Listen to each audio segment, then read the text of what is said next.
चलो बच्चों, तो आज हम लोग अकाउंट में चैप्टर नंबर 4 कंटिन्यू करें। जो चैप्टर का नाम है जर्नल।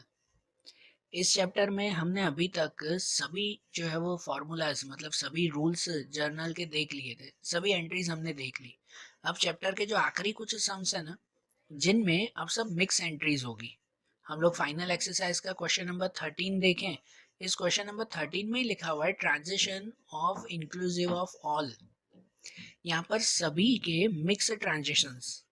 अभी तक जो हमने आगे जितने भी सम्स देखे थे ना, किसी में गुड्स से रिलेटेड अलग सम्स आते थे, फिर एक में जो है वो कैपिटल और ड्राइंग का अलग था, एक में बैंक का अलग था, एक में इनकम एक्सपेंस के अलग सम्स थे, एक में जो है वो ट्रेड डिस्काउंट और कैश डिस्काउंट का अलग सम था।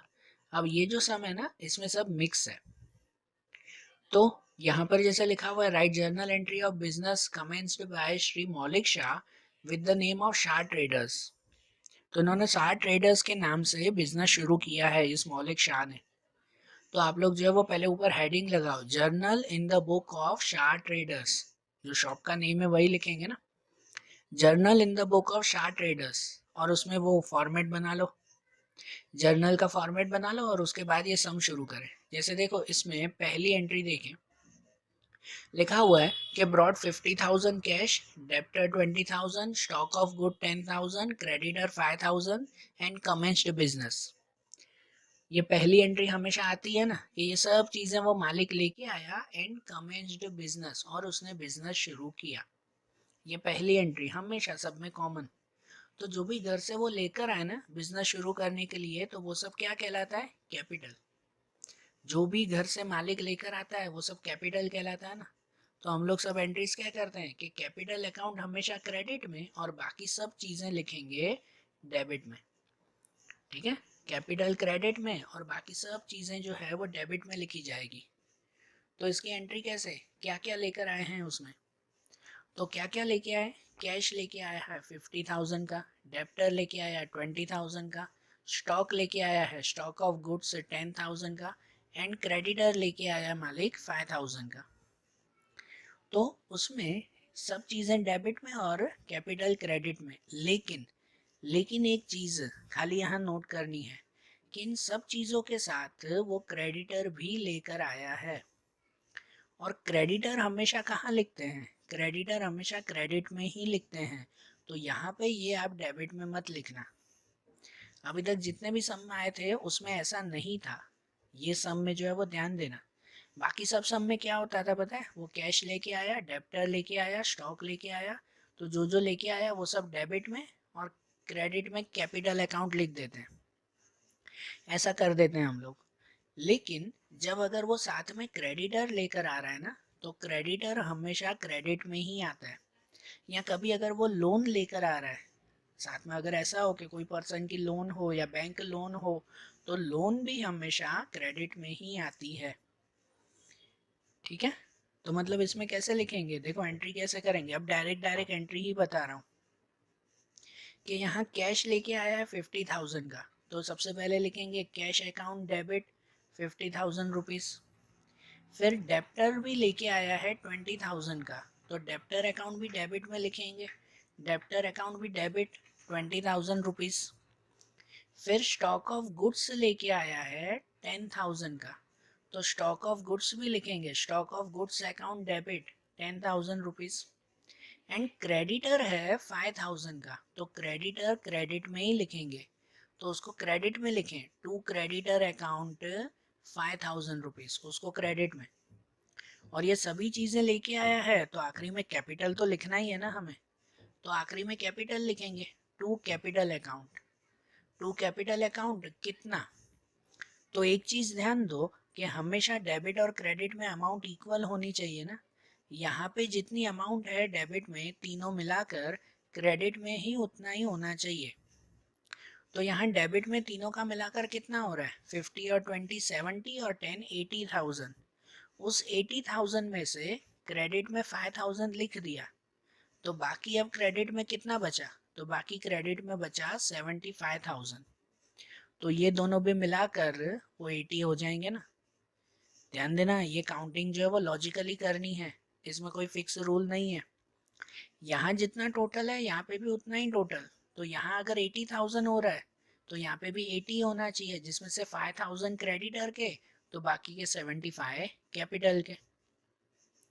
ऐसे हो गई ना एंट्री, समझ आई है पहली एंट्री। अब ऐसे इसकी दूसरी एंट्री देखें तो सेकेंड एंट्री में दिया हुआ है कि deposit cash 20,000 with Vijaya bank and open account. Vijaya bank में 20,000 हमने जमा किए और अकाउंट खुलवाया। तो इसमें कौन सी एंट्रीज आती हैं? इसमें अकाउंट बनते हैं, एक तो बैंक अकाउंट बनता है और दूसरा कैश अकाउंट, कैश डाला ना हमने उसमें। तो यहाँ पे ना किसी भी एक का रूल ध्यान दिया करो, जैसे सब में कहते हैं यहाँ पे हमारा कैश जा रहा है। एक अकाउंट अगर आप कैश बनाओगे तो यहाँ आपका कैश जा रहा है, आप बैंक में जमा कर रहे हो तो शॉप से तो कैश जाएगा ना। कोई भी चीज़ जाए अगर तो उसे क्रेडिट में लिखते हैं, मतलब इसमें कैश अकाउंट क्रेडिट में आएगा। तो दूसरा बैंक अकाउंट वो कहाँ पे लिखेंगे? डेबिट में। तो सिंपल सी एंट्री क्या हो जाएगी? Bank account debit 20,000 to cash account 20,000। ये एंट्री हो जाएगी ना सिंपल। ऐसी एंट्रीज है ना, वो तो आप लोग माइंड में याद ही कर लो, इतने सारे सम्स हो गए हैं कि बैंक में पैसे जमा किए हैं तो सीधी एंट्री आती है bank account debit to cash account. Okay, फिर उसके बाद वाली एंट्री इसमें दिया हुआ है कि goods of 20,000 purchase from Sumul at 10% trade discount and 10% cash discount, paid half amount by cheque. ये कल वाले क्वेश्चन में भी था, ये है ना, इससे पहले 12 वाला क्वेश्चन किया था वो, और मैंने बोला भी था कि ये सम सब में आएगा कि 20,000 का सामान हमने परचेज किया, 10% ट्रेड डिस्काउंट पे, 10% कैश डिस्काउंट पे, और आधे पैसे दिए हैं चेक से। ठीक है ना, आधे पैसे दिए हैं। तो इसकी पहले तो काउंटिंग कर लेते हैं।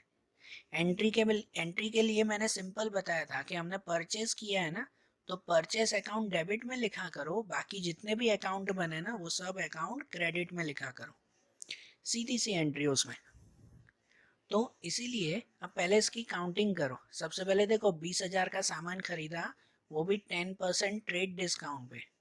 तो ट्रेड डिस्काउंट लिखते तो नहीं है, उसको खाली काउंट कर लेते हैं।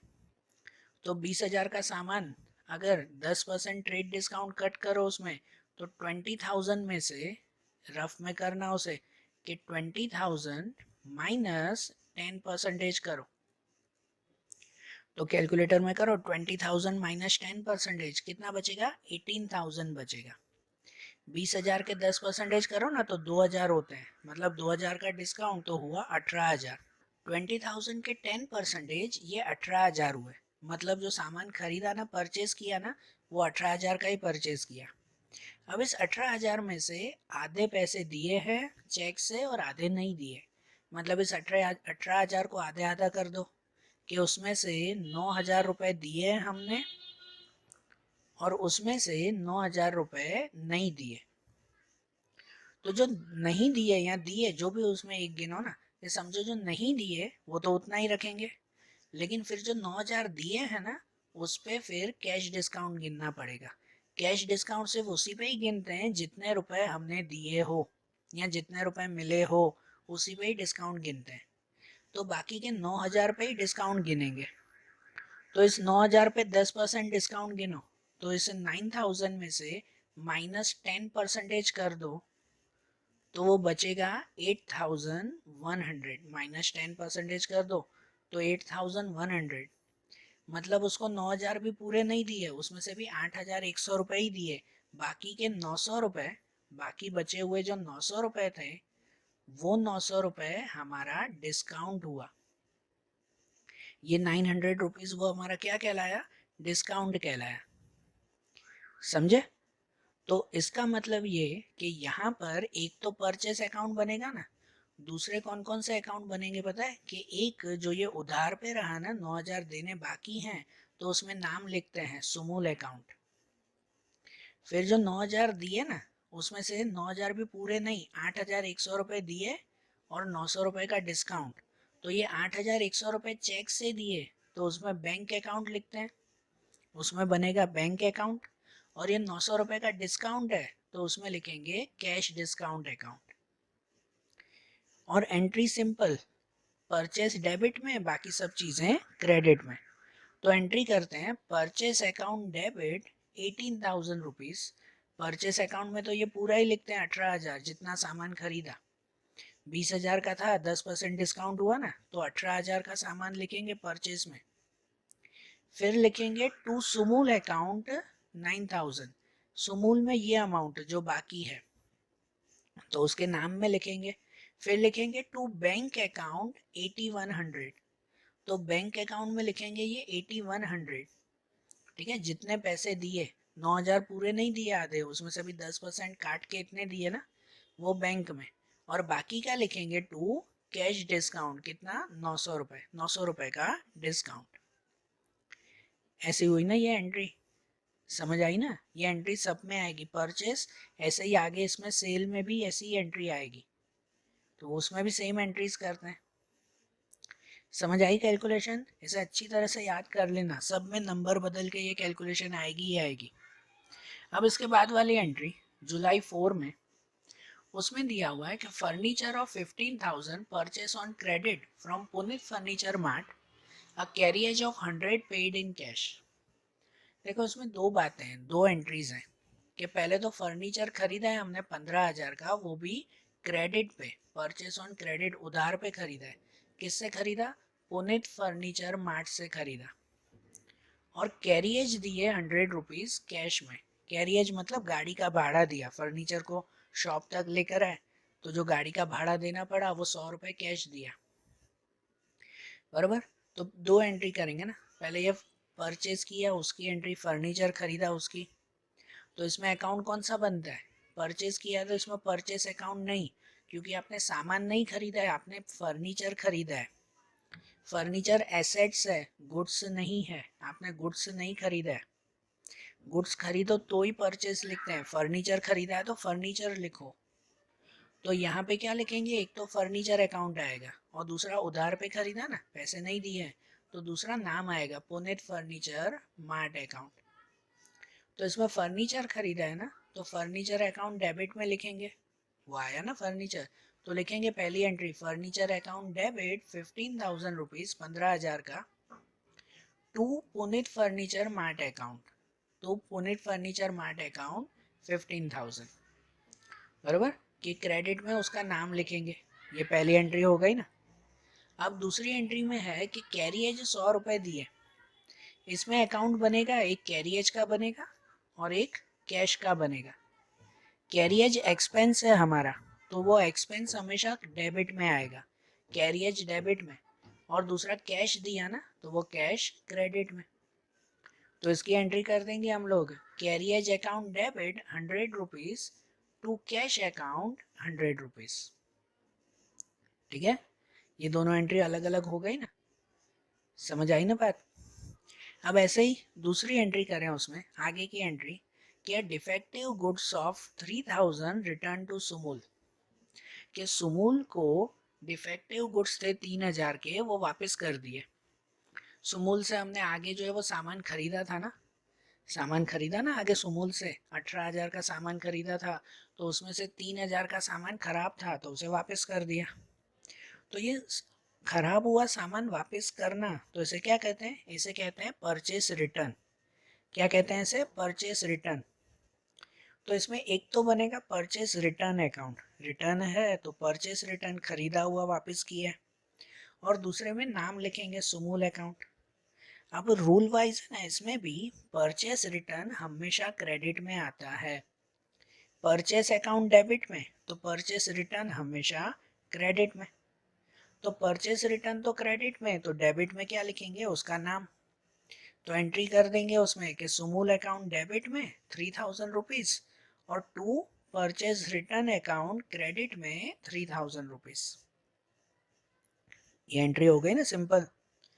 फिर उनके बाद की एंट्री जुलाई 6, इसमें है कि sold of 12,000, sorry, goods of 12,000 sold to Rajshree at 10% trade discount and 10% cash discount, paid half amount by check। देखो ये सेम एंट्री आई ना फिर से। अब इसमें सोल्ड है मतलब सेल है, तो खाली इतना याद रखो कि सेल अकाउंट इसमें क्रेडिट में लिखना, बाकी सब अकाउंट डेबिट में लिखना। ठीक है ना, ये चीज़ें इसमें याद रखो। और उसमें कैलकुलेशन भी वैसे ही सीधी कैलकुलेशन करें ना, देखो पहले 12,000 का सामान है, उस 12,000 के सामान पे 10% ट्रेड डिस्काउंट, तो आप लोग कैलकुलेटर में चेक करो कि 12,000 उसमें माइनस 10% डिस्काउंट करेंगे तो कितना मिलेगा, उसका आंसर मिलेगा 10,800।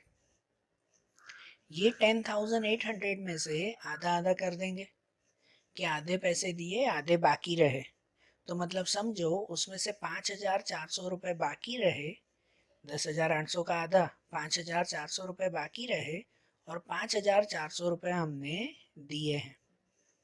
फिर ये जो बाकी रहे वो तो ठीक है, लेकिन जो दिए ना 5,400, तो जितने रुपए दिए उस पर फिर कैश डिस्काउंट गिनते हैं। कितना गिनना है, 10%। मतलब इस 5,400 में -10% करेंगे फिर से, तो इस पे 10% माइनस करो तो अमाउंट बचेगी 4,860 रुपीज़। आपको, आप लोग के पास अब कैलकुलेटर है 11-12 में, तो आप लोग कैलकुलेटर से तो और इजीली कर सकते हो कि 5,400 में से 10% माइनस करो तो बचेगा 4,860। मतलब इतने रुपए हमने चेक से दिए हैं और बाकी जो अमाउंट बचा ना 5,400 में से इतने ही दिए हमने, तो बाकी बचे 540 रुपये। ये 540 रुपये वो डिस्काउंट हुआ, समझे। मतलब ये जो 10,800 पूरे हैं ना उसको लिखते हैं सेल्स अकाउंट में, क्रेडिट में। ठीक है, जो बाकी है ना, जो 5,400 नहीं दिए उसमें नाम लिखते हैं, किसका नाम, राष्ट्रीय का नाम।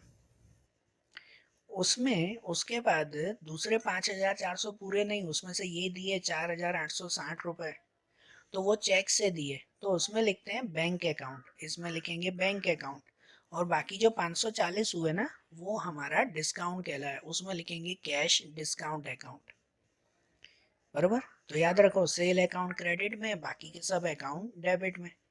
तो उसमें 3 एंट्री किया करो, ये बाकी है, ये पैसे दिए और ये डिस्काउंट। इसको तो नहीं गिनते ना, ये तो काउंटिंग है। तो उसमें लिखेंगे कि सेल तो क्रेडिट में, बाकी ये सब तीनों डेबिट में। तो डेबिट में पहले लिखें कि राष्ट्रीय अकाउंट, तो राष्ट्रीय अकाउंट डेबिट में कितना, 5,400 इतना बाकी है उसका। फिर कैश, फिर कैश अकाउंट, सॉरी इसमें कैश नहीं है, मैंने गलती से लिखा, कैश नहीं आना चाहिए, इसमें बैंक आना चाहिए। अगर चेक से दिया है ना तो सब में बैंक ही आएगा कि बैंक अकाउंट 4,860 है, चेक दिया हुआ है इसीलिए, अगर कैश होता तो यहाँ कैश लिखते। बराबर, ये मेरी मिस्टेक कि बैंक अकाउंट डेबिट 4,860 इतने रुपए दिए और फिर कैश डिस्काउंट अकाउंट डेबिट 540 इतना डिस्काउंट, और to sales account, to sales account में 10,800 के ये पूरा सेल किया। समझ आई ना, परचेस या सेल उसमें यही एंट्री करेंगे। अब उसके बाद जुलाई 7 की एंट्री, सॉरी जुलाई 8 में है कि goods of 15,000 sold to Mahindra at on cash at 10% trade discount and 10% cash discount. अब 15,000 का सामान पूरा कैश पे ही बेचा, कैसे पहले था ना आधा कैश में आधा बाकी, नहीं है, पूरे पैसे जो है वो मिल गए हमें, पूरा कैश में बेचा है। तो एक चीज यहाँ पे नोट करो कि जब पूरा कैश में बेच देते हैं ना तो फिर उसमें किसी का नाम नहीं लिखते, ये महेंद्र ऐसा नहीं लिखते।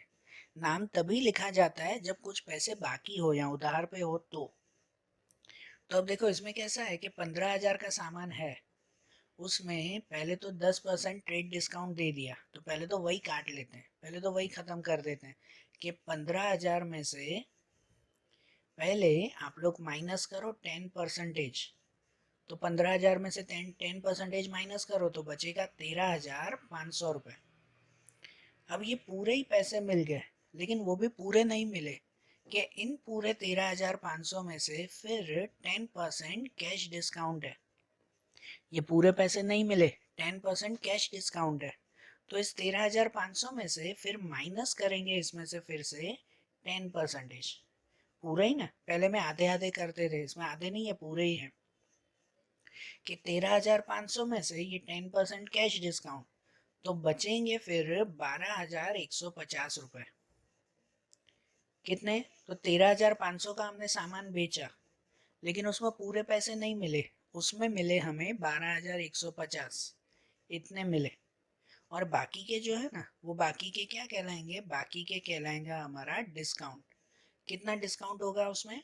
तो डिस्काउंट होगा 1,350 रुपए का। कितना डिस्काउंट होगा? 1,350 रुपए का डिस्काउंट। ठीक है, तो इसमें एंट्री तो वैसे ही किया करो, क्योंकि देखो यहाँ पे सोल्ड मतलब सेल किया है ना, तो सेल अकाउंट क्रेडिट में लिखा करो, बाकी सब डेबिट में। तो यहाँ ये 13,500 का सेल किया है ना, ये पूरा सेल अकाउंट ये क्रेडिट में। उसमें से ये 12,150 रुपए ये मिले ना हमें, तो इसको कैश में लिखते हैं, ये डेबिट में। और 1,350 रुपए का डिस्काउंट, तो इसको कैश डिस्काउंट लिखते हैं, ये भी डेबिट में। तो एंट्री कर देंगे कि कैश अकाउंट डेबिट 12,150 रुपये, फिर कैश डिस्काउंट अकाउंट डेबिट 1,350 रुपये, और टू सेल्स अकाउंट 13,500 रुपये।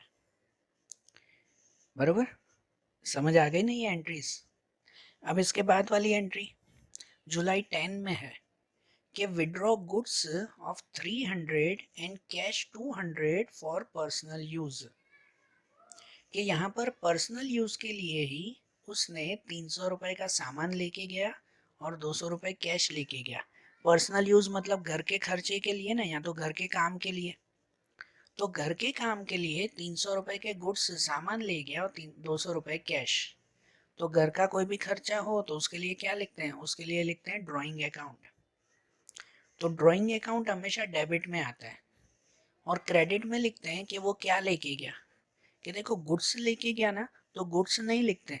गुड्स पर्सनल यूज के लिए अगर ले गया हो तो उसमें गुड्स नहीं, उसमें लिखते हैं परचेस अकाउंट। पता है ना ये स्पेशल रूल हमारा, कि गुड्स अकाउंट क्रेडिट में नहीं, उसकी जगह पे लिखेंगे परचेस अकाउंट। और दूसरा कैश लेके गया है तो उसको कैश ही लिखेंगे। तो ये परचेस और कैश ये दोनों क्रेडिट में लिखेंगे, और पर्सनल यूज के लिए जो ड्राइंग अकाउंट बनता है उसको डेबिट में लिखेंगे। तो एंट्री करेंगे हम लोग कि ड्राइंग अकाउंट डेबिट 500 रुपये, क्योंकि 300 और 200 तो पूरे 500 रुपये गए ना। तो drawing account debit 500 to purchase account 300। Purchase में ये गुड्स लेके गया इसीलिए। और टू कैश अकाउंट 200, कि ये कैश लेके गया इसलिए ये 200 रुपये। बरोबर? ऐसे आ गई ना ये दोनों एंट्रीज। अब इसके बाद जुलाई 11 में है कि purchase plastic bag of 200 for goods packing by cash. देखो सामान की पैकिंग करनी थी ना, इसलिए प्लास्टिक बैग, प्लास्टिक की थैलियाँ लेके आए 200 रुपए की। तो ये एक तरह का खर्चा हुआ, ये तो नॉर्मल खर्चा है ना आपकी शॉप का, कि पैकिंग करनी थी इसके लिए जो है वो प्लास्टिक की थैलियाँ लेके आए हैं, ये तो नॉर्मल खर्चा है। तो एक्सपेंस कोई भी होता है ना, तो एक्सपेंस हमेशा कहाँ लिखते हैं? डेबिट में लिखते हैं। और उसके बदले में कैश दिया है तो कैश जा रहा है आपका, तो उस कैश को क्रेडिट में लिखेंगे। तो देखो यहाँ एक्सपेंस जो है ना प्लास्टिक बैग का, तो उसको प्लास्टिक बैग नहीं लिखते, उसको लिखते हैं पैकिंग एक्सपेंस, क्योंकि लिखा हुआ है फॉर गुड्स पैकिंग। तो ये एक तरह का पैकिंग का खर्चा है, तो ये पैकिंग एक्सपेंस लिखेंगे। तो यहाँ लिखा जाएगा कि पैकिंग एक्सपेंस अकाउंट डेबिट 200, 200 रुपये ही दिए ना, पैकिंग एक्सपेंस एक्सपेंस है इसीलिए डेबिट में। तो packing expense account debit 200 to cash account 200। सामने क्या दिया? कैश दिया ना। एक्सपेंस अगर डेबिट में है तो कैश क्रेडिट में, टू कैश अकाउंट 200। समझ आई बात? अब उसके बाद की एंट्री जुलाई 12 कि 2000 paid by cheque for salary and wages. Salary and wages, salary मतलब पगार, वेजेस मतलब मजूरी। तो पगार और मजूरी के 2,000 रुपये चेक से दिए। बरोबर? चेक से दिए, चेक से दिए मतलब उसमें बैंक अकाउंट लिखेंगे। सैलरी वेजेस एक्सपेंसेस हैं, तो एक्सपेंसेस हमेशा डेबिट में आते हैं, और उसके बदले में चेक दिया, तो चेक मतलब बैंक अकाउंट, वो कहाँ जाएगा? क्रेडिट में। तो एंट्री हो जाएगी salary wages account debit 2,000 rupees to bank account 2,000 rupees. मतलब सैलरी वेजेस लिखेंगे डेबिट में 2000 और बैंक अकाउंट क्रेडिट में फिर 2000 रुपये, बरोबर। फिर उसके बाद की एंट्री जुलाई 13 कि bed date took place 300 which was due from Rajshri and received a remaining amount in cash। ठीक है, कि यहाँ देखो ये नाम दिया हुआ है राजश्री, तो आपको पता है कि पहले जो है वो हमने राजश्री को सामान बेचा था। आपने पहले एक एंट्री की थी राजश्री वाली, सेल की एंट्री। उसमें ऐसा था, आपकी टेक्स्ट बुक में चेक करो नहीं तो, कि ऊपर राजश्री की एंट्री थी कि 12,000 का सामान 10% ट्रेड डिस्काउंट और 10% कैश डिस्काउंट में बेचा हमने। मतलब कि राजश्री को हमने बेचा था 10,800 का सामान, याद आ रहा है कि 10,800 का सामान हमने उसको बेचा था, जिसमें से आधे पैसे मिले थे आधे नहीं मिले थे, कि आधे पैसे 5,400 रुपये बाकी थे और 5,400 मिल चुके थे। ऐसी एंट्री थी ना पहले। तो इसमें दिया हुआ है कि अब राशि से जितने पैसे मिलने बाकी थे ना, उसमें से 300 रुपये की बेड डेब हो गई। बेड डेब मतलब कि उस राशि ने मना कर दिया, हाथ ऊपर कर दिए कि मैं ये 300 रुपये नहीं दे पाऊंगी। And remaining amount in cash, और बाकी के अमाउंट कैश में मिल गया, बराबर। मतलब उससे कितने लेने थे हमें, उससे हमें 5,400 रुपये लेने थे, उसमें से उसने मना कर दिया कि 300 रुपये भाई नहीं दे पाऊंगी, तो इसका मतलब 300 रुपये नहीं मिलेंगे, बाकी के 5,100 रुपये मिलेंगे हमें, ऐसा ना। तो यहाँ पे कौन कौन से अकाउंट बनेंगे पता है, कि यहाँ पे एक बनेगा बेड डेब अकाउंट कि इतना नुकसान हुआ 300 रुपये का, दूसरा बनेगा कैश अकाउंट कि कैश मिला हमें जितना, और तीसरा बनेगा राष्ट्रीय अकाउंट, इससे पैसे लेने थे ना, बरोबर ना। तो यहाँ पे एंट्री कैसे करते हैं पता है, इनके या तो रूल्स तीनों के याद रख लो कि बेड डेप अकाउंट वो हमारा नुकसान है, बेड डेप हमारा लॉस कहलाता है, नुकसान हुआ ना 300 रुपये डूब गए, तो बेड डेप अकाउंट डेबिट में आता है क्योंकि वो लॉस है। दूसरा आता है कैश अकाउंट, तो कैश यहाँ मिला, पैसे मिले हैं, तो डेबिट व्हाट कम्स इन, जो मिला तो भी उसे डेबिट में लिखते हैं, मतलब ये कैश अकाउंट भी डेबिट में आएगा।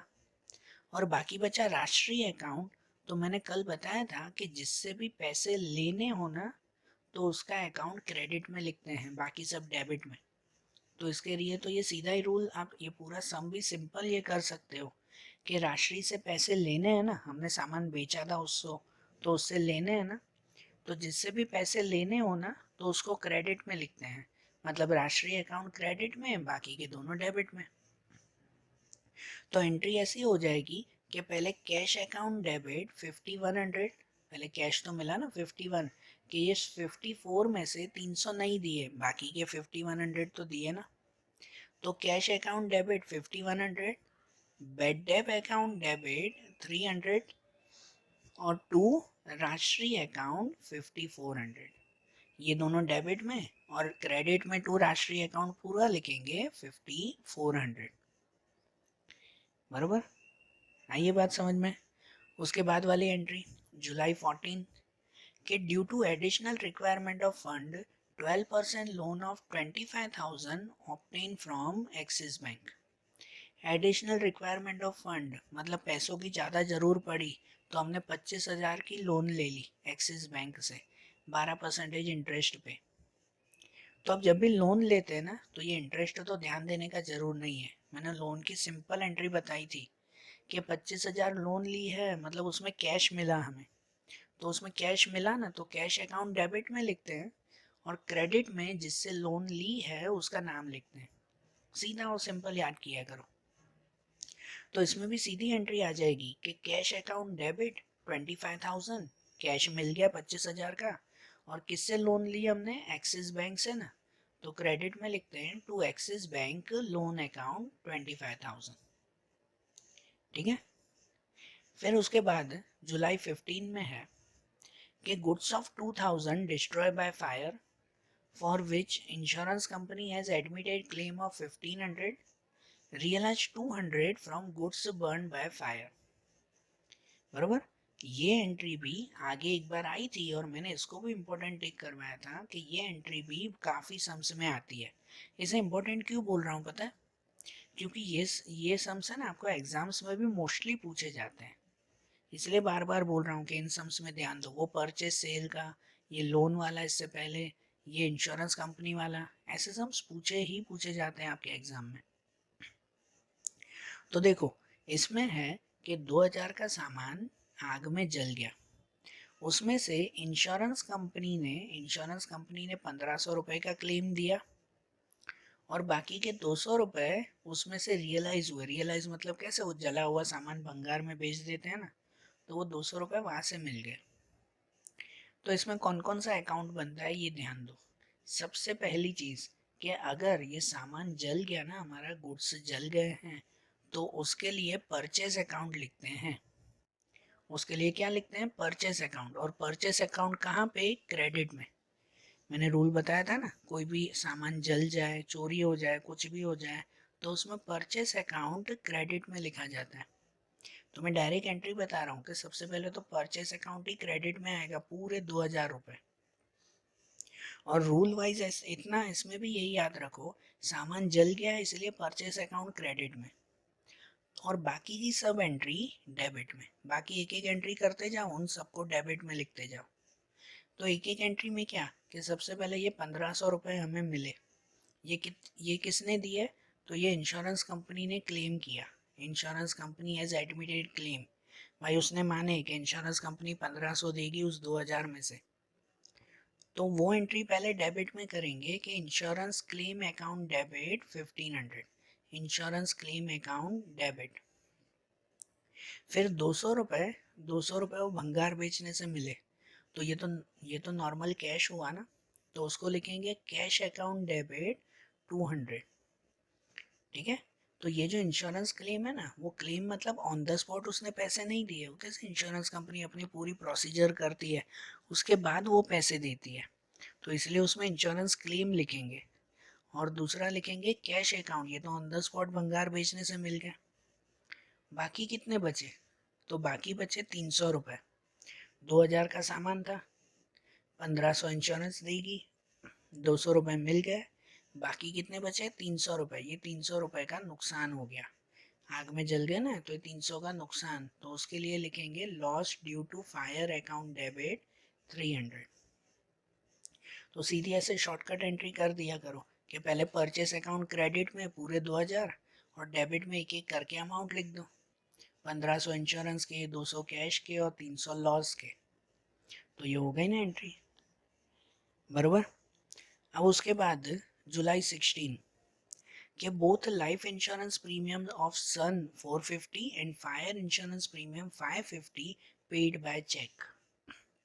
देखो ये हमने पे किया है, इंश्योरेंस पे किया मतलब ये हमारा एक्सपेंस है, तो एक्सपेंस डेबिट में आते हैं। और ये चेक में दिया है, चेक मतलब दूसरा बनेगा बैंक अकाउंट, तो यहाँ बैंक अकाउंट क्रेडिट में आएगा। चेक दिया ना हमने, लेकिन जो इंश्योरेंस दिया ना, तो उसमें दो इंश्योरेंस है। एक है लाइफ इंश्योरेंस प्रीमियम ऑफ सन, अपने बेटे का इंश्योरेंस, वो 450 रुपये दिया, तो ये तो घर का खर्चा हुआ, अपने बेटे का इंश्योरेंस दिया उसने, तो घर का खर्चा मतलब उसमें लिखते हैं ड्राइंग अकाउंट। घर के खर्चे में क्या लिखा जाता है, ड्राइंग अकाउंट लिखा जाता है। और दूसरा है फायर इंश्योरेंस 550 रुपये का, तो फायर इंश्योरेंस में फायर इंश्योरेंस ही लिखेंगे। मतलब एंट्री क्या होगी, ये दोनों ही एक्सपेंस है ना, दोनों ही खर्चे दिए ना, तो इसके लिए लिखेंगे ड्राइंग अकाउंट। तो पहले लिखें drawing account debit 450, drawing account तो डेबिट में ही आता है ना हमेशा, कि ड्राइंग अकाउंट डेबिट 450।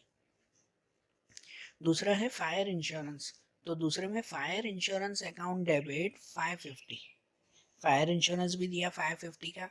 और क्रेडिट में लिखेंगे टू बैंक अकाउंट, क्रेडिट में बैंक अकाउंट कितना, 1000 रुपीज़। क्लियर। अब देखो ये 18 जुलाई की एंट्री देखें हम लोग, जिसमें लिखा हुआ है कि Nirma company gave 30 numbers of soap free of cost as a sample which are sold for 250। Nirma company ने सोप जो है वो हमें फ्री सैंपल में दिए, साबुन का जो है वो फ्री सैंपल दिए हमें कुछ, जो हमने 250 रुपीज़ में बेच दिए। अब कल मैंने आपको एक चीज़ मेंशन करवाई थी, और ये याद रखना बेटा कि कोई भी चीज़ अगर फ्री सैंपल में मिल रही है ना, तो उसकी कोई एंट्री नहीं करते कि ये फ्री सैंपल में हमें शॉप मिले, उसकी कोई एंट्री नहीं, क्योंकि ये वन साइडेड एंट्री है, नॉन इकोनॉमिक एंट्री है। यहाँ खाली शॉप मिले, हमने कुछ दिया थोड़ी, तो ये तो नॉन इकोनॉमिक एंट्री हुई। जो दिया हुआ है कि विच आर सोल्ड फॉर 250, फिर वो जो फ्री सैंपल में सोप मिले ना, उसे हमने 250 रुपये में बेच दिया, तो इसकी एंट्री करते हैं। सिर्फ फ्री में मिला उसकी एंट्री नहीं करते, लेकिन हाँ हमने 250 रुपये में बेचा तो उसकी एंट्री ज़रूर करते हैं। तो इसके लिए जो है वो एंट्री होगी ना, वो नॉर्मल जो सेल की एंट्री आती है वही। इसमें बेचा है तो एक तो सेल अकाउंट बनेगा जो क्रेडिट में लिखेंगे, और दूसरा पैसे मिले तो वो कैश अकाउंट बनेगा। तो सेल अकाउंट क्रेडिट में लिखा है तो कैश अकाउंट को डेबिट में लिखेंगे। तो सिंपल सी एंट्री बन जाएगी इसकी कि cash account debit 250 rupees to sales account 250 rupees. कि एक तो कैश मिला ये 250 का, और दूसरा सेल किया हमने। समझ आई ना बात? उसके बाद की एंट्री जुलाई 20 की एंट्री है ये, कि received 100 from Rajshree for bad debt return off. याद है आगे एक एंट्री की थी कि जिसमें ऐसा था कि राजश्री ने 300 रुपये की बेड डेब रख दी थी। नहीं, उससे 5400 रुपीज़ लेने थे राजश्री से, जिसमें से उसने 5100 दिए और बाकी के 300 रुपये उसने बेड डेब रख दिए थे कि भाई वो नहीं देगी। अब उसका मन बदल गया और उसमें से उसने 100 रुपीज़ और भी दिए। जो बेड डेब उसने कर दी थी ना भाई, हमने भी अपनी बुक में लिख दिया था कि बेड डेब मतलब कि पैसे डूब गए ये 300 रुपये, लेकिन उसमें से 100 रुपये हमें वापस मिले। तो जब डूबे हुए पैसे वापस मिलते हैं ना, तो उसे लिखते हैं बेड डेब रिटर्न। क्या लिखते हैं? Bad debt return account. Bad debt return account वो एक तरह की हमारी इनकम है। पैसे मिले ना हमें, ये हमारी इनकम है, तो बेड डेब रिटर्न अकाउंट हमेशा क्रेडिट में लिखा जाता है। ये इनकम है तो कहाँ लिखेंगे? क्रेडिट में लिखेंगे। तो bed debt return account credit में, तो डेबिट में क्या लिखेंगे? डेबिट में नाम नहीं लिखते, डेबिट में कैश लिखते हैं, पैसे मिले हमें। एक चीज़ ये याद रखो, या तो कहीं पे नोट भी कर लो कि बेड डेब रिटर्न के साथ कभी भी नाम लिखा जाता नहीं है। जब भी बेड डेब रिटर्न लिखना हो ना, तो नाम नहीं लिखते, उसके साथ हमेशा कैश लिखते हैं या तो बैंक लिखते हैं। तो यहाँ बेड डेब रिटर्न इनकम है तो इसलिए उसे क्रेडिट में लिखा, और उसके बदले में कैश मिला ना, मतलब बेड डेब रिटर्न में क्या मिला हमें? कैश ही मिला, तो वो कैश अकाउंट डेबिट में। तो सिंपल एंट्री लिखेंगे cash account debit 100 rupees to bad debt return account 100 rupees. Okay, फिर उसके बाद की एंट्री है जुलाई 25 की एंट्री, कि axis bank has charge loan interest of ₹250। ये आगे इसमें भी आगे एक एंट्री थी कि उसमें हमने एक्सिस बैंक से 20,000 की लोन ली थी। एक एंट्री लिखी थी ना वैसी, कि अब उसका हमें इंटरेस्ट देना है 250 रुपये का इंटरेस्ट। ठीक है, तो ये जो लोन इंटरेस्ट देना है ना, ये लोन इंटरेस्ट वो हमारा एक्सपेंस है। क्या है? एक्सपेंस। तो एक्सपेंस को हमेशा कहाँ लिखते हैं? डेबिट में। मतलब डेबिट में जो है वो नाम बन जाएगा, अकाउंट लिखेंगे लोन इंटरेस्ट अकाउंट, ये डेबिट में। और क्रेडिट में क्या लिखेंगे? तो क्रेडिट में बैंक लिखेंगे, ये बैंक ने इंटरेस्ट लिया है ना हमसे, बैंक ने लिया ना, तो क्रेडिट में बैंक लिखा जाएगा। तो सिंपल एंट्री इसकी भी क्या हो जाएगी कि loan interest account debit 250 rupees to bank account 250। ठीक है ना, लोन इंटरेस्ट हमारा क्या कहलाता है? एक्सपेंस कहलाता है, इसलिए उसे डेबिट में लिखा, और बैंक अकाउंट क्रेडिट में, कि वो एक्सपेंस है तो उसके वो किसने? बैंक ने कट किया ना ये एक्सपेंस, तो इसलिए उसे क्रेडिट में लिखेंगे। बराबर। उसके बाद जुलाई 28 की एंट्री है कि paid 200 for painting work of personal building and ₹1000 for painting work of shop. ऐसा है कि 2000 रुपये उसने पेंटिंग का खर्चा किया पर्सनल बिल्डिंग, घर में जो है वो पर्सनली घर की बिल्डिंग को पेंट करवाया, 2000 रुपये उसमें खर्चा, and ₹1000 for painting work of shop, और 1000 रुपये उसने शॉप पे पेंट करवाने का खर्चा करवाया। तो पेंट का खर्चा होता है ना, तो उसे पेंटिंग एक्सपेंस कहते हैं। क्या कहते हैं? Painting expense. लेकिन यहाँ जो पेंटिंग एक्सपेंस है ना, उन पेंटिंग एक्सपेंस में ये जो 2000 के एक्सपेंस है ना, वो पर्सनल बिल्डिंग के हैं, मतलब घर का खर्चा किया है। और घर के खर्चे में पेंटिंग एक्सपेंस ऐसा नहीं लिखते, घर के खर्चे में तो फिर लिखा जाता है ड्राइंग अकाउंट। उसमें क्या लिखेंगे? फिर ड्राइंग अकाउंट लिखेंगे ना। और ये जो 1000 रुपये है ना, वो शॉप का खर्चा है, तो इसमें पेंटिंग एक्सपेंस लिखेंगे। मतलब इसमें ये दो अकाउंट तो बनेंगे कि पर्सनल बिल्डिंग का है तो उसमें ड्राइंग अकाउंट, शॉप का खर्चा है तो उसमें पेंटिंग एक्सपेंस, और तीसरा बनेगा कैश अकाउंट। तीसरा क्या बनेगा? कैश अकाउंट बनेगा, क्योंकि इसमें पैसे ही दिए ना, ये 2000 और 1000। तो रूल वाइज है ना, जो ड्राइंग अकाउंट बनता है ना, वो तो डेबिट में ही आता है। दूसरा जो पेंटिंग एक्सपेंस है, वो एक्सपेंस भी डेबिट में ही आता है। तो तीसरा बचा कैश अकाउंट। कैश कहाँ पे आएगा? क्रेडिट में। वैसे भी पैसे जाए तो कैश को क्रेडिट में लिखते हैं। मतलब एंट्री क्या हो जाएगी उसमें कि drawing account debit 2000 rupees, drawing account 2000 हो जाएगा। Painting expense account debit 1000 rupees, painting expense 1000 होगा, और टू कैश अकाउंट 3000, है ना। कैश में टोटल कितना? 3000 लिखेंगे कि 2000 उसके दिए और 1000 उसके दिए, बराबर ना। और इस सम की आखिरी एंट्री जुलाई 29 की कि paid internet connection deposit 2000 by cheque. कैसे? वो इंटरनेट कनेक्शन, भाई शॉप पे वाईफाई लगवाया था जैसे, तो वो इंटरनेट कनेक्शन का डिपॉजिट भरा 2000 रुपये चेक से। तो ये भी एक तरह का एक्सपेंस है। ये एक्सपेंस क्या कहलाएगा? तो ये इंटरनेट डिपॉजिट एक्सपेंस कहलाएगा, या तो इंटरनेट डिपॉजिट अकाउंट ऐसा बनाएंगे। और दूसरा, उसके बदले में चेक दिया हमने, तो चेक मतलब क्या बनाएंगे उसमें? Bank account. तो ये इंटरनेट कनेक्शन का डिपॉजिट, तो वो तो हमारा क्या कहलाया? एक्सपेंस कहलाया ना, तो वो तो डेबिट में ही आएगा।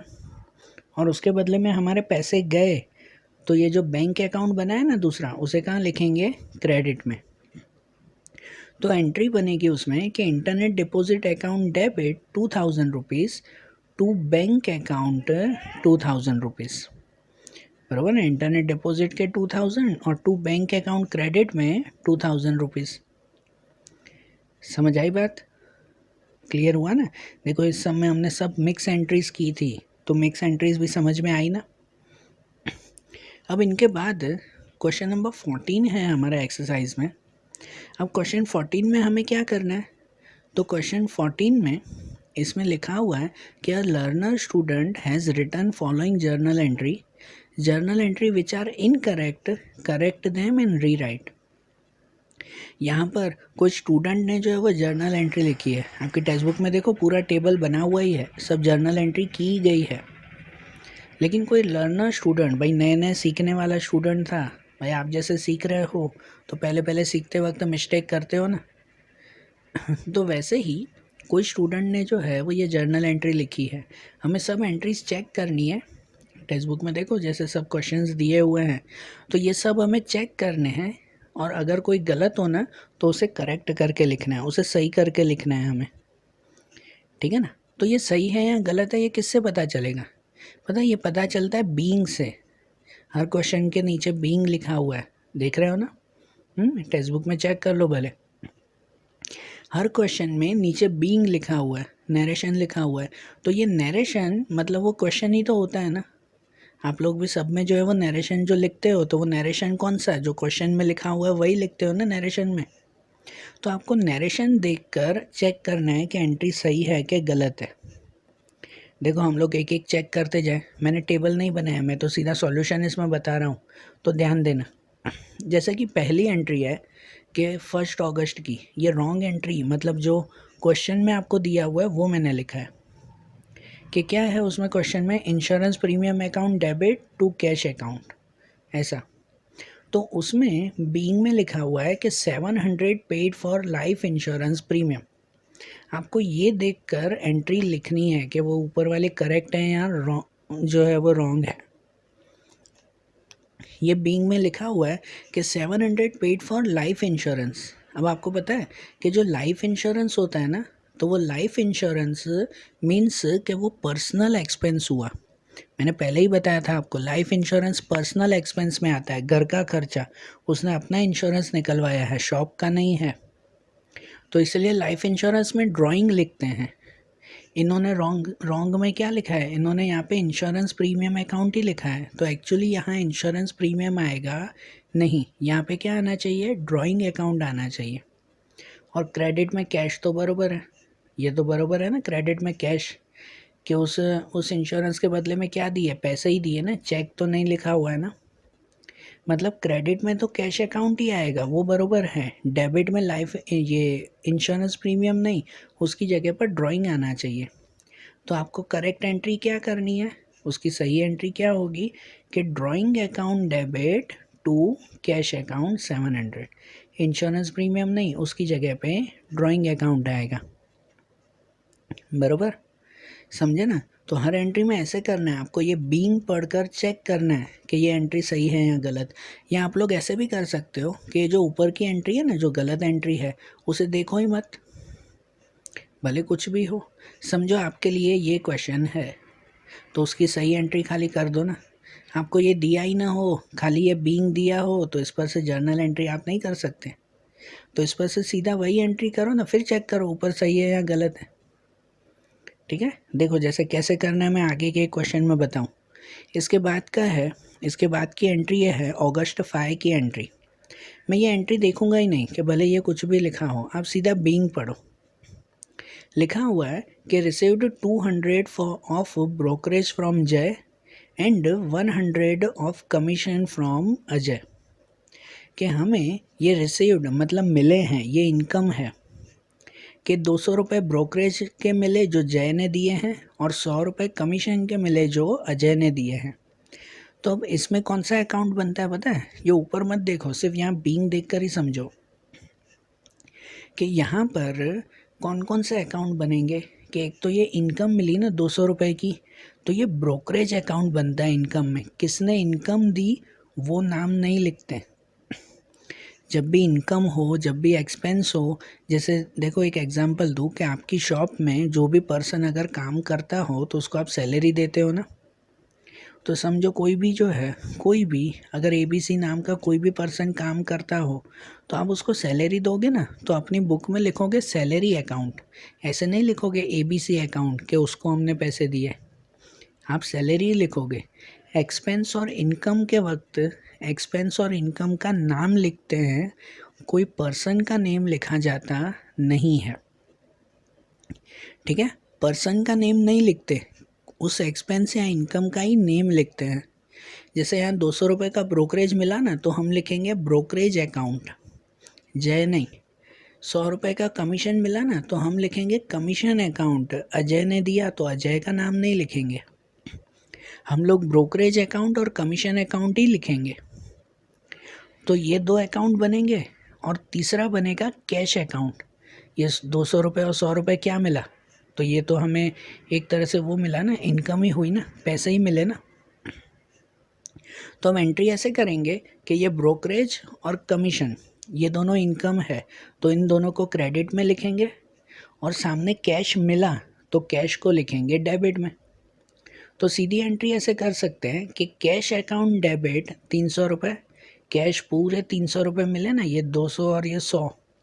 फिर लिखेंगे टू ब्रोकरेज अकाउंट 200 रुपये, ये 200 यहाँ नहीं है, डेबिट के नीचे नहीं, 200 यहाँ पे आएंगे ना, क्रेडिट में आएंगे ना। तो ब्रोकरेज के 200 रुपये मिले क्रेडिट में, और टू कमीशन के 100 रुपये मिले। तो ये हुई ना करेक्ट एंट्री। जबकि ये गलत एंट्री में क्या किया हुआ है, कैश अकाउंट डेबिट टू जय टू अजय, इन्होंने जय और अजय का नाम लिखा हुआ है, जबकि ये गलत है, जय और अजय का नाम नहीं आना चाहिए, वहाँ पर इन इनकम का नाम आना चाहिए, ब्रोकरेज और कमीशन। समझ आई ना बात। तो भले ऊपर की एंट्री मत देखो, उसका कोई काम नहीं है, आप खाली ये बीइंग रीड करो, और बीइंग को ये नरेशन रीड करके और उसकी एंट्री कर दो। जैसे उसके बाद है 7 अगस्त में दिया हुआ है, मैं सिर्फ बीइंग ही रीड कर रहा हूँ पहले, कि goods of 5000 purchase from Vivek on cash at 10% cash discount. कि हमने 5,000 का सामान विवेक से कैश में खरीदा है और उस पे 10% कैश डिस्काउंट भी मिला। तो इसमें भी मैंने आगे वाले सम में ये बात नोट करवाई थी कि जब भी कैश में खरीदो ना, तो कैश में खरीदते वक्त उस पर्सन का नेम लिखते नहीं है। कि इसमें 5,000 का सामान है, मतलब एक तो बनेगा परचेस अकाउंट जिसमें पूरे 5,000 लिखे जाएंगे। 5,000 का सामान खरीदा ना, तो वो परचेस अकाउंट जिसमें 5,000 लिखेंगे। दूसरा कि ये 5,000 जो हमने चुकाए ना, खरीदा मतलब कि हमने पैसे दिए होंगे ना, तो कैश दिया है लेकिन पूरे 5,000 नहीं दिए, उसमें 10% डिस्काउंट, कैश डिस्काउंट है, ट्रेड डिस्काउंट नहीं। तो इसमें -10% करेंगे, मतलब हमने पैसे दिए उसको 4,500 रुपये, तो 5,000 में से हमने उसको 4,500 ही दिए, तो बाकी के जो 500 रुपये होंगे ना, वो क्या होगा, तो वो होगी हमारा डिस्काउंट होगा। तो इसमें भी 3 अकाउंट बनते हैं। एक तो ये पूरे 5,000 का सामान, उसमें परचेस अकाउंट, उसके बदले में हमने ये कैश दिया 4,500 दिए तो वो कैश अकाउंट, और बाकी का 500 रुपये का डिस्काउंट मिला तो वो कैश डिस्काउंट अकाउंट। अब रूल वाइज परचेस अकाउंट हमेशा डेबिट में ही आता है और बाकी के दोनों क्रेडिट में। तो एंट्री करेंगे purchase account debit 5,000 rupees to cash account, credit में टू कैश अकाउंट 4,500, कैश इतना दिया ना, और टू कैश डिस्काउंट अकाउंट 500, कि कैश डिस्काउंट दिया हमने 500 रुपये का। ठीक है, ये करेक्ट एंट्री हुई। जबकि इन्होंने गलत क्या की थी कि purchase account to Vivek account, उसमें 4,500। पहली बात तो विवेक आना ही नहीं चाहिए क्योंकि हमने उधार पे थोड़ी ख़रीदा है, उधार पे ख़रीदो तो नाम लिखते हैं। और दूसरा कि यहाँ पे कैश डिस्काउंट है, तो कैश डिस्काउंट तो गिनना पड़ेगा ना, जो इन्होंने गिना ही नहीं है, ये एंट्री गलत। अगर ट्रेड डिस्काउंट होता ना तो नहीं गिनते, तो नहीं लिखते उसमें, लेकिन कैश डिस्काउंट तो लिखना पड़ता है ना ऐसे, ये कैश डिस्काउंट अलग से बताना पड़ता है, समझे ना। देखो इसके बाद अगस्त 10 की एंट्री है, जो इसमें बीइंग ही रीड कर रहा हूँ मैं, कि बैंक हैज़ अप्रूव्ड ओवरड्राफ्ट ₹7,000, कि बैंक ने 7,000 रुपीज़ ओवरड्राफ्ट अप्रूव किया। ये भी एंट्री एक बार पहले आई थी। मैं आपको पता है क्यों बार बार बोलता हूँ ये पहले आया था, वो पहले आया था, कि आपको है ना पहले के सम याद होने चाहिए। ऐसे नहीं एक बार आप लोग सम पढ़ो और उसे भूल जाओ, तो मतलब नहीं है वो पढ़ाई का। इसीलिए बोल रहा हूँ कि ये एंट्री पहले आई थी कि bank has approve overdraft of ₹7,000।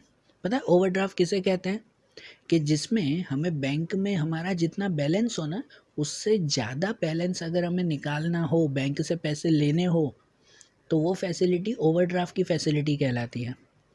कि जिसमें बैंक ने ये अप्रूव किया 7,000 का ओवरड्राफ्ट, मतलब कि मेरे अकाउंट में जितना बैलेंस होगा ना, उससे मैं 7,000 रुपये ज़्यादा बैंक से निकाल सकता हूँ।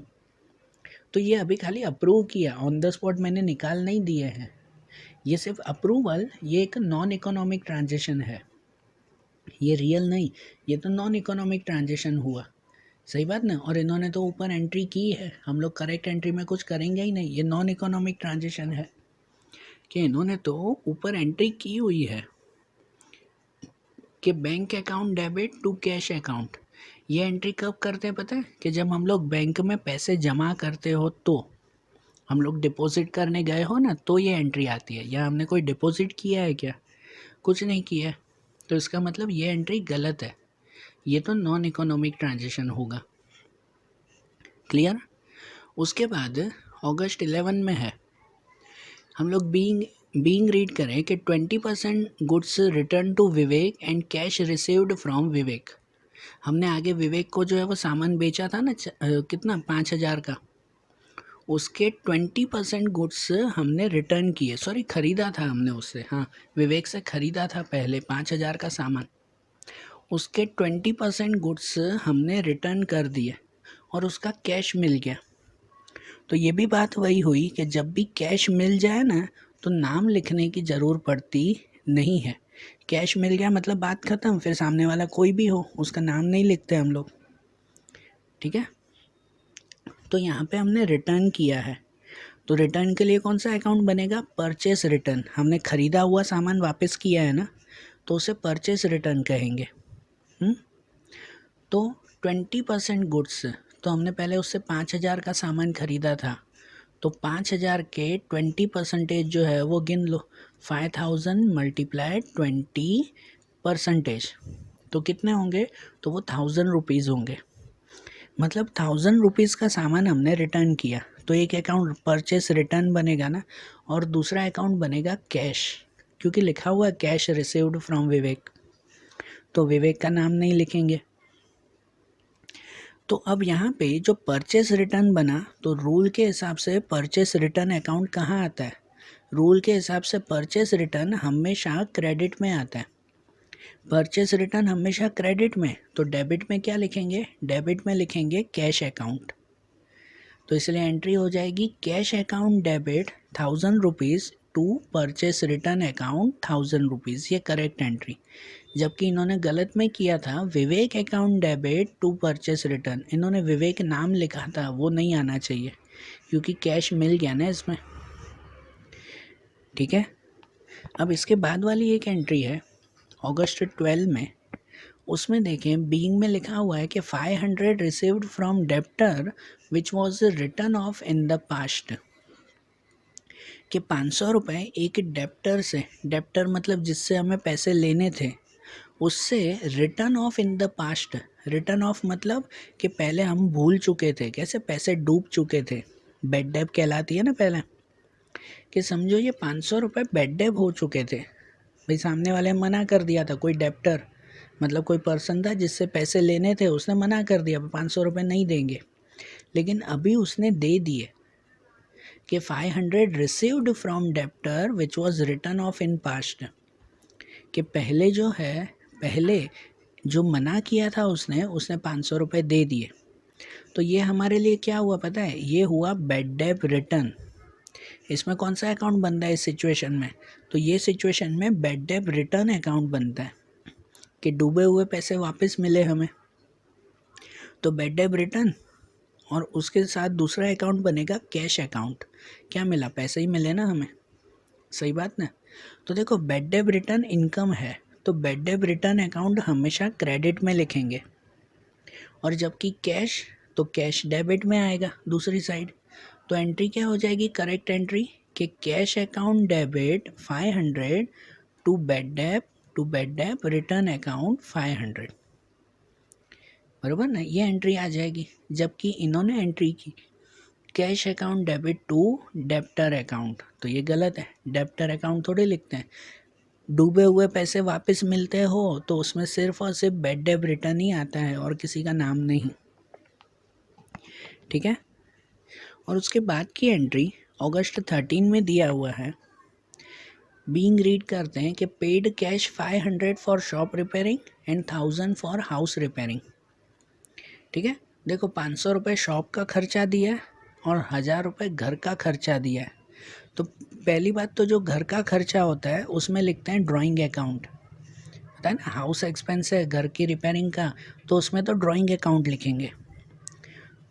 और दूसरा शॉप रिपेयरिंग की ना, तो उसमें लिखेंगे रिपेयरिंग एक्सपेंस अकाउंट।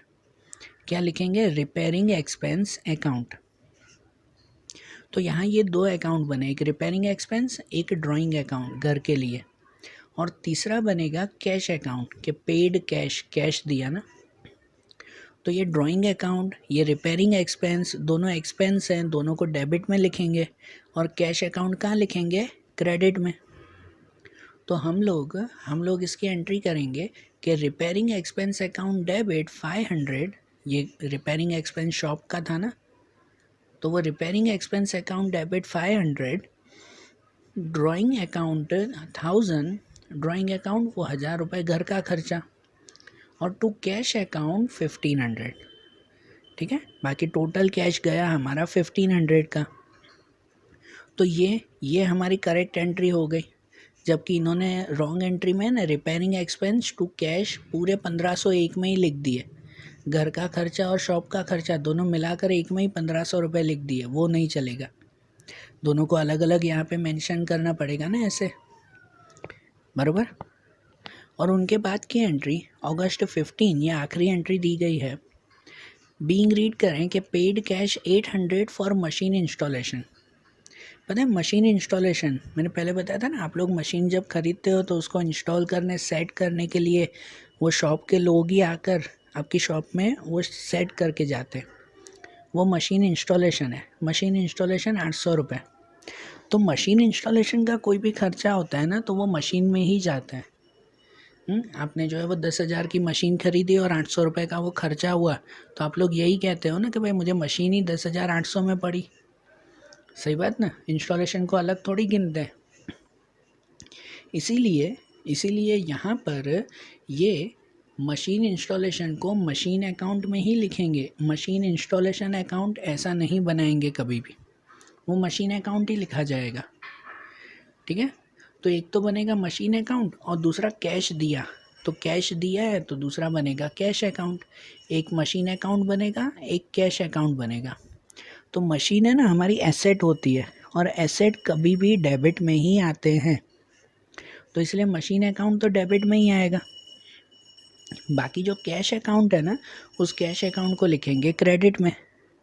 तो एंट्री हो जाएगी machine account debit 800 to cash account 800, ये करेक्ट एंट्री। जबकि इन्होंने क्या लिखे हैं, वेजिस अकाउंट। तो यहाँ मशीन अकाउंट की जगह इन्होंने वेजिस अकाउंट लिखे। वेजिस मतलब तो मजूरी, यहाँ हमने मजूरी के थोड़ी 800 रुपये दिए हैं, बराबर ना। तो ये रॉन्ग एंट्री थी, इसे नहीं उसकी जगह ये करेक्ट एंट्री की। समझ आई ना बात। तो देखो यहाँ चैप्टर में ऑलमोस्ट अब सम कंप्लीट हो गए। 13-14 वाला क्वेश्चन भी किया। 15 वाला क्वेश्चन वो जो है सिर्फ उसमें बीइंग लिखना है, मतलब सिर्फ नरेशन लिखना है और कुछ भी नहीं करना है, बराबर। अब ये 15 वाला क्वेश्चन और उनके बाद आखिरी अब हमारे चैप्टर के जीएसटी के सम्स बाकी हैं। सब सम्स हो गए, अब सिर्फ जीएसटी के क्वेश्चंस हमारे बाकी हैं। तो अब कल के आखिरी वीडियो में हम लोग इनके जीएसटी के क्वेश्चंस देखेंगे। Okay, thank you.